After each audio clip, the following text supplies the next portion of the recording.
ഒരു കാലഘട്ടത്തിന്റെ രോക്ഷം തൂലികയിൽ ആവാഹിച്ച അനശ്വര കലാകാരൻ.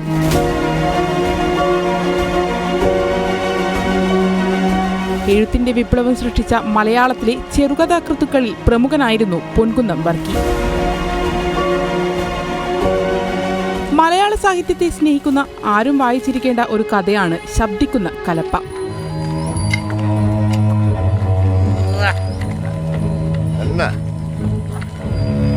ഔസേപ്പ് ചേട്ടന്റെയും കണ്ണന്റെയും കഥ.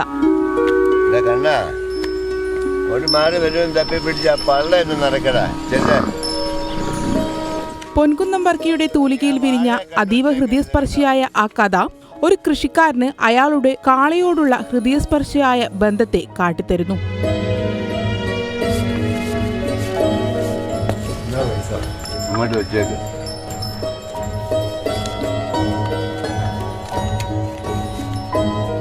പിന്നെ കയറങ്ങ് മാറാം.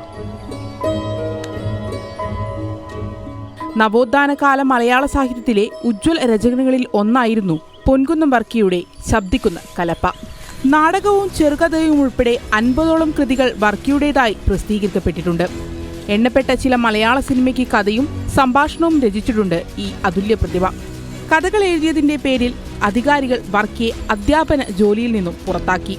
തിരുവിതാംകൂർ ദിവാൻ ഭരണത്തെ എതിർത്തതിന്റെ പേരിൽ 1946 6 മാസം ജയിലിൽ കിടക്കേണ്ടി വന്നു പൊൻകുന്നം വർക്കിക്ക്. പള്ളിയുടെയും സഭാമേലധ്യക്ഷന്മാരുടെയും കൊള്ളരുതായ്മകൾക്ക് നേരെ നിശിത വിമർശനങ്ങളാണ് വർക്കി നടത്തിയത്. എഴുത്തുകാരന്റെ സാമൂഹ്യ പ്രതിബദ്ധത ഉയർത്തിക്കാട്ടുകയായിരുന്നു അദ്ദേഹത്തിന്റെ കഥകൾ. പിന്നീട് അന്ധവിശ്വാസങ്ങൾക്കും പുരോഹിതവർഗത്തിനും എതിരായി വിശ്രമമില്ലാതെ ചലിക്കുകയായിരുന്നു അദ്ദേഹത്തിന്റെ തൂലിക.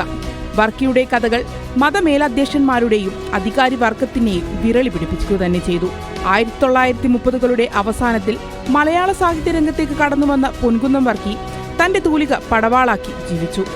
2004 ജൂലൈ 2 അദ്ദേഹം മലയാള സാഹിത്യ ലോകത്തോട് വിട പറഞ്ഞത്.